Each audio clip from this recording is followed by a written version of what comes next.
আসসালামু আলাইকুম guys, finally আমরা পৌঁছে গেছি আলবানিতে। সো আলবানিতে পৌঁছাতে 2টা 2:30 বা 3টার মতো বেজে গেছিল। সো এটা হচ্ছে আমাদের হোটেল বুক করা ছিল, হিলটন হোটেল, কারণ লাস্ট টাইম একদম কোথাও তেমন পাওয়া যাচ্ছিল না। সো ফাইনালি আমরা পেয়েছিলাম হিলটন হোটেল। সো ফার্স্টে যেটা করতে হয়, চেক ইন করতে হয়। আর বাংলাদেশের চেক ইন সময়টা ভালো, 11টার সময় এরকম। আমি যে সময় থাকতাম সেই সময়কার কথা বলতেছি, এখন চেঞ্জ হয়েছে কিনা জানি না। সো 11টা থেকে 11টা এরকম মোস্ট প্রবাবলি বাংলাদেশের টাইমিংটা, check in and check out, which is very good.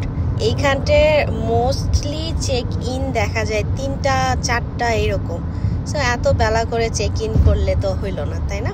পুরো দিনটা আসলে হয় অন্য জায়গায় থাকতে হবে আর জানি না।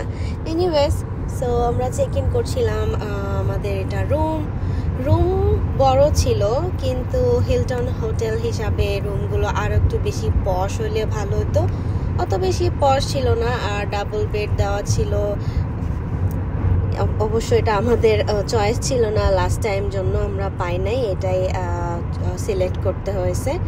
এছাড়া রুমটা যেমন তেমন হোক, মোটামুটি খুব বেশি খারাপ না, বাট একটু বেশি পুরনো।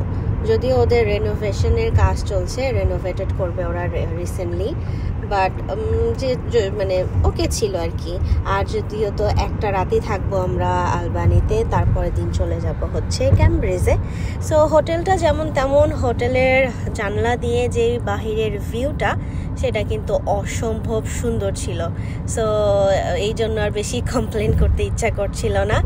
আর আলবানি যেই শহরটা, আমরা একদমই ডাউন টাউনে ছিলাম, আমাদের হোটেলটা ছিল ডাউন টাউনে।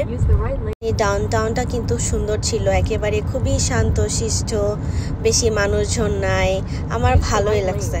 সো আমার কেন যেন নিরিবিলি শহর যেগুলো, সেগুলোই খুব বেশি ভালো লাগে। বেশি গ্যাঞ্জাম, মানুষজন বেশি শহর ভালো লাগে না। সো সেই অর্থে আলবানি শহরটা আমার কাছে ভালো লেগেছে। আলবানির উপর দিয়ে বা সাইড দিয়ে আমরা অনেক সময় অন্যান্য স্টেটে গেছি, বাট আলবানিতে কখনো আসা হয়নি, এবারই ফার্স্ট। সো লেটস সি আলবানিতে কি কি আছে।